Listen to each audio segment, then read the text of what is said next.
O Senhor é o meu pastor, nada me faltará. Ele me faz repousar em pastos verdejantes. Leva-me para junto das águas tranquilas, refrigera a minha alma. Muito bom dia. Com essas palavras do salmista Davi, nós começamos mais um dia. São as palavras de Deus, são palavras inspiradas.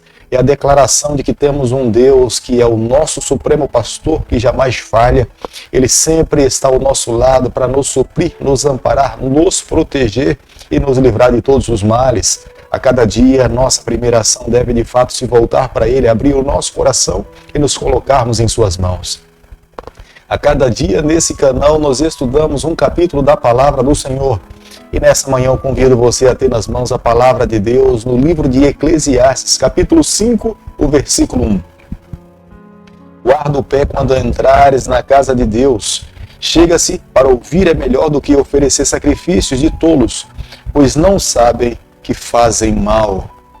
O tema da adoração a Deus já é um tema antigo. Nós podemos nos deparar com esse tema desde o Antigo Testamento. Na verdade, esse tema é arrolado desde a eternidade. Foi lá no céu onde Satanás quis advogar para si o direito que só pertence a Deus de ser adorado. Mas nessa terra todos nós vivemos dentro do grande conflito. Sempre é necessário refletirmos a maneira como nós temos expressado para Deus a nossa adoração. Não podemos adorar a Deus por obrigação. Nós precisamos adorar a Deus porque nós o amamos. Isso é necessário fazer com todas as nossas forças. Deus tem que ser exclusivo em nossa vida. Ele não pode ser apenas o primeiro. Ele, na verdade, tem que ser único, o Senhor do nosso coração. Nós precisamos a cada dia reconhecê-lo como sendo soberano e a cada dia precisamos nos colocar às suas mãos sem reservas. No versículo 1 do capítulo que nós estamos estudando nessa manhã, o salmista usa a expressão guarda o teu pé. É necessário ter consciência quando nós entramos na presença do Senhor. O nosso coração, a nossa mente precisa estar voltada para Ele. Eu posso estar diante do meu Deus e o meu coração pode estar muito distante. Esse tipo de adoração para Deus não há nenhum sentido. É necessário estar na presença dEle, mas é necessário também estar com os meus pensamentos, com o meu coração completamente voltado para o Senhor. Eu posso entregar para Deus todos os meus recursos, mas se eu não fizer por amor a minha entrega, o que eu estou colocando diante do Senhor não valerá de nada. O verdadeiro cristão, ele não pode ser ignorante com respeito à vida espiritual. Todo cristão precisa ser consciente do que ele faz para o seu Deus.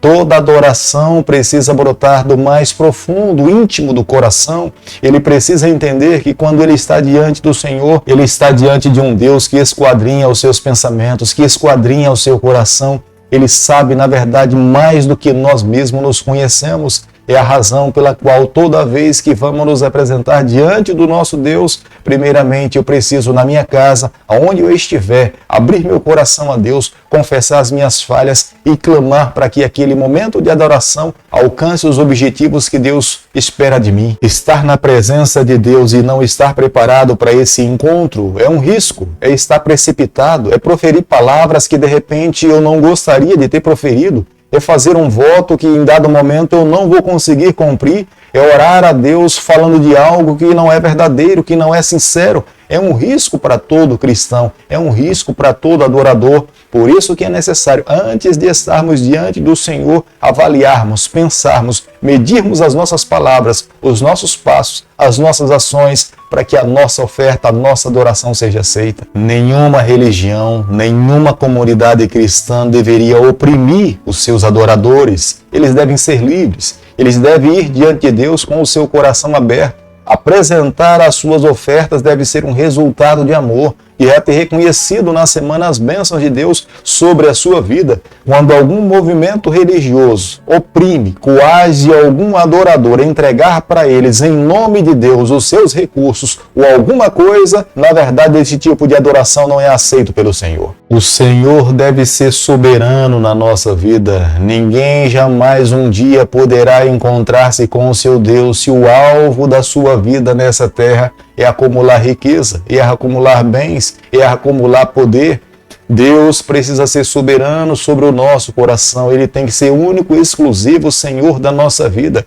Se existir algum Deus em concorrência com Ele, Ele não irá aceitar a nossa adoração. É a razão pela qual a cada dia nós precisamos remover todos os outros deuses da nossa vida e permitirmos que somente o Senhor, exclusivamente Ele, governe, guie a nossa trajetória. A partir do momento em que alguém é reconhecido como sendo um homem rico, um homem que possui muitas posses ou muitas riquezas, ele acaba acumulando muitos amigos. Há muitas pessoas que se aproximam dele simplesmente com o objetivo de tirar vantagem do que ele possui, mas ele precisa entender uma coisa: nenhum recurso acumulado nessa terra lhe dará direito de herdar a vida eterna. Ele pode até nessa terra encontrar alguns amigos, ele pode até em algum momento ser beneficiado pelos recursos que ele construiu, mas jamais os valores, jamais o dinheiro ou a conta bancária lhe dará condições de entrar na Nova Jerusalém. O trabalho para todo ser humano é uma bênção. Quando nós trabalhamos, recebemos a bênção do Senhor. Deus não criou nenhum dos seus filhos para viver na indolência.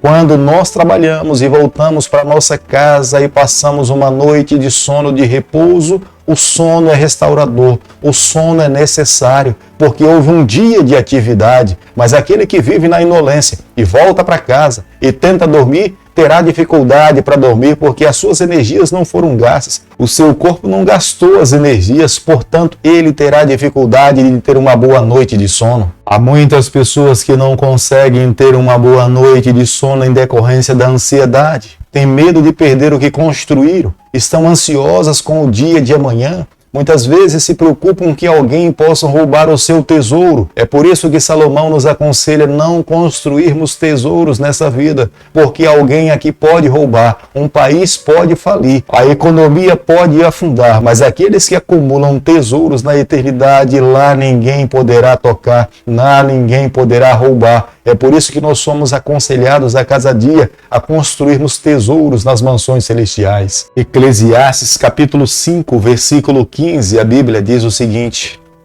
como saiu do ventre de sua mãe, assim nu voltará, indo-se como meio, e do seu trabalho nada poderá levar consigo. Todos nós que viemos a esse mundo, viemos sem nada. Nós viemos sem roupa. Nós, na verdade, nascemos nu. E da mesma forma como nós nascemos, um dia nós voltaremos para o nosso túmulo. Alguém poderá até colocar alguma vestimenta sobre o nosso corpo, mas nenhum de nós poderá levar os bens que nós acumulamos nessa vida. É a razão pela qual a sabedoria divina nos ensina que nós precisamos acumular riquezas na eternidade. Nós não podemos acumular riqueza nesse mundo, porque um dia, quando nós fecharmos os nossos olhos para essa vida, tudo aquilo que nós acumulamos nessa terra acabará ficando por aqui.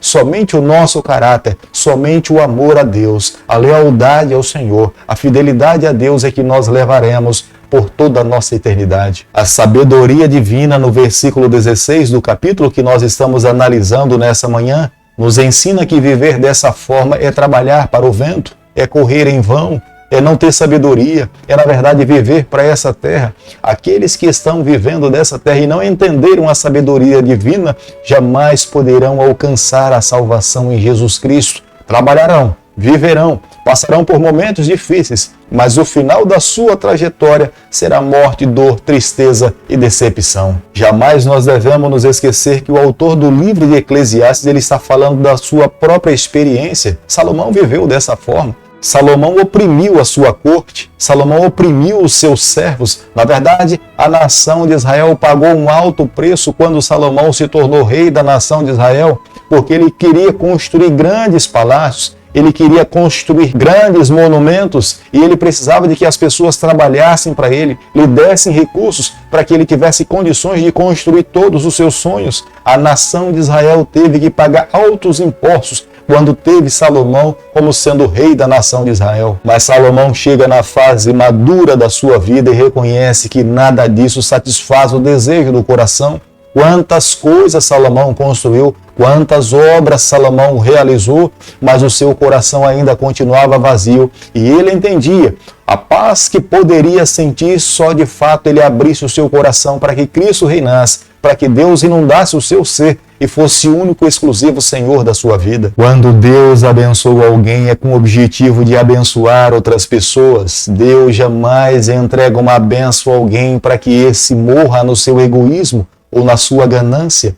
O objetivo de Deus em abençoar alguém é para que outras pessoas também possam ser abençoadas. Há quantas pessoas nesse mundo que vivem uma vida precária, carente, necessitada da ajuda de outras pessoas, e nós precisamos ser as mãos de Deus, os braços do Senhor nessa terra para ajudar aqueles que são mais necessitados. Jamais a riqueza, jamais o poder, jamais o dinheiro poderá satisfazer a necessidade do coração de um ser humano. O dinheiro, a riqueza e o poder podem até nos ajudar em algum momento, mas jamais poderá trazer paz para um coração aflito, jamais poderá preencher o vazio de uma alma, de um ser humano.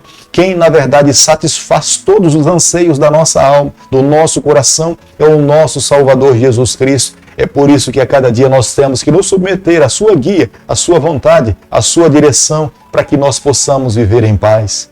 É por isso, amigo, que a cada manhã nós somos chamados a nos voltarmos para Deus. O apóstolo Paulo fala que nós precisamos fazer um sacrifício vivo, não apenas uma única vez na vida, mas nós precisamos fazer um sacrifício vivo diariamente, avaliarmos os nossos pensamentos, avaliarmos o nosso coração. Nós precisamos mais uma vez a cada dia nos colocarmos nas mãos de Deus. A cada dia nós precisamos assumir um compromisso diário com Deus, de permitirmos que Ele seja o Senhor único e exclusivo do nosso coração e vivermos mais para Deus e menos para essa terra. Quando nós entendermos essas verdades, tenha certeza que a bênção do Eterno e as mãos do Senhor estará sobre cada um de nós para nos conceder a vitória.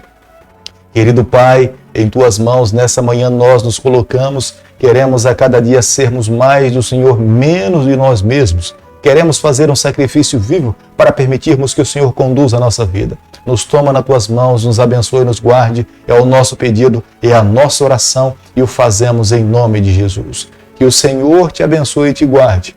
Que Ele faça resplandecer o seu rosto sobre você. Que Ele tenha misericórdia de você. E sobre você nessa manhã Ele levante seu rosto e conceda a sua paz em nome de Jesus. Amém.